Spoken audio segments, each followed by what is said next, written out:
Alright, so this is the crunchy stitch. I went ahead and did it in this light blue color because it kind of reminds me of like little ocean waves. It's a nice sturdy stitch. It doesn't really have any holes in it. And it's got these really cool diagonal stitch marks throughout the pattern. I'm working with Caron 1 pound yarn in a size 4. And I'm using my H hook.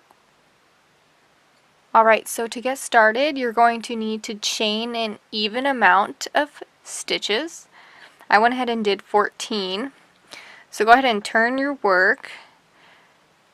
So to start your first row, you're going to slip stitch into the second chain from your hook. So go ahead and enter into that second chain, yarn over, pull that through, and then you're going to continue and pull through the rest of the way. Go ahead and stitch mark that chain you just created. That will really help you out later. So from this point on, you're going to put a half double crochet into the next stitch. So yarn over, enter into the stitch, yarn over, pull through, yarn over, pull through all 3. And you're going to continue that pattern all the way across. So your next stitch, remember you're going to slip stitch, then you're going to do a half double crochet, then you're going to slip stitch, and then you're going to do a half double crochet all the way down your row. So once you've gone all the way across your row, your last stitch should have been a slip stitch. Just to make sure you're on track.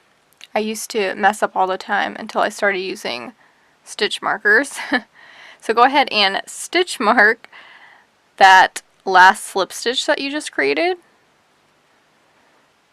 And then you're going to turn your work and chain 1.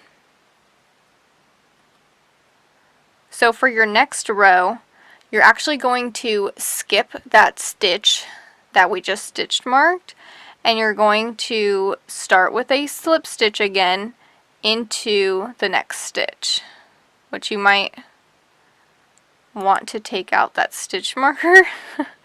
I just put it there so you know to skip that stitch. So slip stitch into the next stitch, and then you're going to do your half double crochet again into the next stitch. Oops, it's a little too tight. And go ahead and repeat that pattern all the way across again. Alright, so I just made it across my second row. Your last stitch should have been a half double crochet in that stitch that you had stitch marked. It's cool, you can already start to see the little diagonal slants that are in the pattern. So from this point on, you're going to turn your work and chain 1. If you want to continue on with this pattern, remember you're going to skip that first stitch and then you're going to slip stitch into the next, half double crochet, slip stitch, half double crochet, slip stitch all the way across, and then you're going to turn your work, chain 1, and repeat. And that is how you do the crunchy stitch.